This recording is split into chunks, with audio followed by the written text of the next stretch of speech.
Civil society group Safe Citizen is launching an urgent campaign to interrupt South African police plans to gain greater control over firearms training.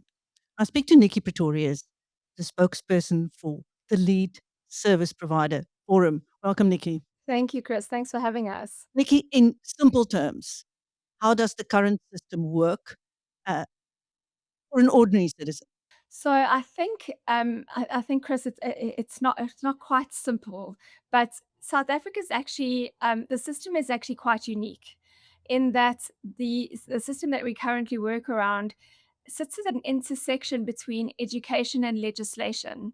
And what I mean by that is, on the one hand, you have a structured outcomes-based training system that's aligned to nationally recognized educational standards.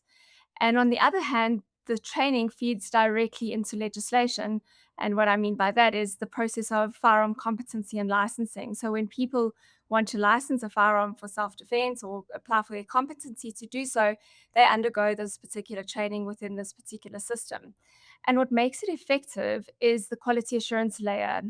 So we're an industry that's led by a professional body that works alongside the regulators, so like, for example, SAPS and the rest of the police force, to ensure that training is done consistently, it's credible, it's properly assessed. We're building proper portfolios of evidence for learners.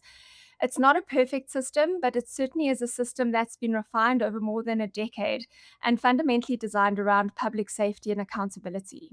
And if the proposed changes were made, what would happen then? What process would I be going through to redo my competency or do competency for the first time? Okay, so look, and this is an issue that is across the various educational systems and training environments, especially when it comes to outcomes-based training.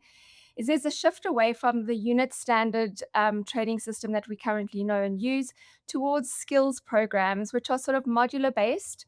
Um, and it sounds like a technical adjustment, but in practice, it does represent a change to how firearm training is structured, how it's delivered, and ultimately how it's quality assured. So the system has been created, but as an industry, we're concerned that it's not fit for purpose. And how that's going to affect South Africa as a whole is that training is not going to be delivered at the same level. The content of the training isn't fit for purpose. And remember, when we put this training system together, we wrote training material that spoke directly to the Firearms Control Act, which it needs to, because obviously they're using this training to determine or to make people ready for to be able to carry a license for self-defense, or even in security purposes, to be able to use a firearm as a security officer. So what's going to happen with this shift is, previously with unit standard based training, the training would take place over a day and a half at maximum, and it would cost the person about 1,800 to 2,000 rand. And that's if you take your hard costs into consideration. You've got your range fees, your classroom fees, and your instructor fee. With a skills program, what the educational system says is that a skills program has notional hours attached to it. And those notional hours dictate how long training needs to take.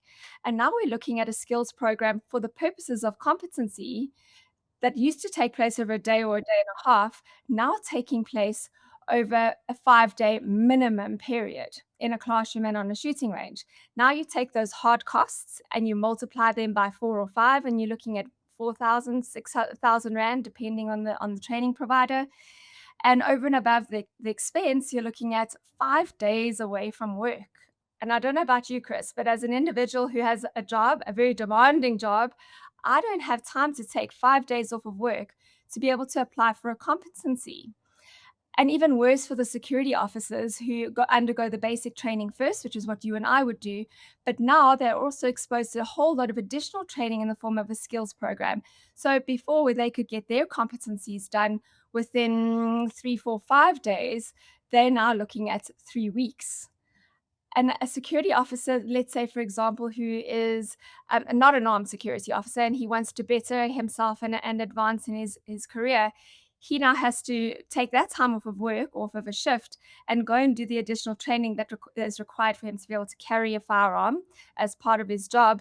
And then obviously he gets paid more money, But who can afford that? Who's going to be able to afford that kind of training on a security officer's salary and the time away from shift? It's simply prohibitive. So, what is going to happen? The demand for firearm licenses will remain, but if people cannot afford the competency preparation to apply for a license, what's going to happen? Well, there's a saying that goes, make it easy for people to do the right thing, right? We're not. If this move or this transition takes place, we're not making it easy for people to do the right thing. And what happens in an industry with like firearm training when people don't do the right thing? Then we're exposed to people going underground into underground sources, and there's always going to be a supply for that because there's always going to be a demand in our country when the crime is where it is, and people need to feel safe, and security officers need jobs. You're going to find that the need is not disappearing, the demand is not disappearing. We're going to find creative ways as society to fulfill those needs. And what's going to happen, and we've seen it before, we saw it before the Firearms Control Act came into play properly in the previous regime, where people just simply buy a certificate without proper training. And the implications of that are far reaching. And that's why this is a public safety issue, is if a security officer, if it's easy for a security officer or even a civilian like you and I to apply for a firearm license with training that hasn't taken place, how do we know when we may use our firearms for self-defense? How do we know how to safely manage the firearm and aim at the target and apply the fundamentals? We simply don't, because we haven't had the training. And that's the crux of the matter here, I think, is this is everybody's problem. It may look like it's a training provider problem, but this is everybody's problem in South Africa. Healthcare matters, but what matters most? Having cover for the people who keep this business going. Bonitas is there for you when it counts. Bonitas, medical aid for South Africa. Visit bonitas.co.za and find your plan. What will the role of South African Police Services Division training be in such a new system? Sure, Chris, that's an interesting question because the custodians of the Firearm Control Act that's not SAPS division training. It should be SAPS Central Firearms Registrar. So the registrar is the custodian for firearm training, but there seems to be an element of SAPS division training getting involved. And we're not sure, we're getting very little feedback from SAPS CFR. So we're not sure what's going on there, to be very honest. Okay. Now, what are your biggest other concerns about the proposed changes? So I think, Chris, we have a system that works. While it's not perfect, it certainly works. And what I like to remind people of is this is a very unique system for little South Africa, a country on a massive African continent that that has this level of quality training for firearm training that is so scrutinized and so highly compliant. To now lose that element from firearm training in society is just it's just going to have such a negative consequence. And I think the biggest concern again comes down to public safety and to once the system is corroded and it's non-functioning, it's very difficult to pull that back later on. Hmm. Now, already there is a campaign to try and stop proposed changes to firearms control legislation. And the critics feel that the African National Congress has an agenda to disarm private citizens and leave them defenseless. Uh, will this exacerbate the problem? Well, I think it's an interesting question, and to some degree, sure. I think the law-abiding citizens are going to notice that it's just simply too expensive and too time-consuming to apply for firearm licenses and competencies. So on the one side, yes, you'll probably see a decline in terms of applications for firearm competencies and training, etc.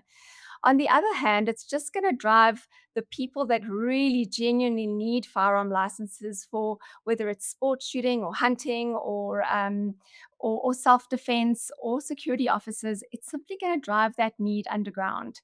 And and then we have a situation where the proliferation of illegal firearms expands, whereas proper law-abiding citizen firearm usage and ownership declines. And I don't think that's something anybody wants to see. Anybody in the government wants to see in a country where we're already so so riddled by crime and violent crime at that.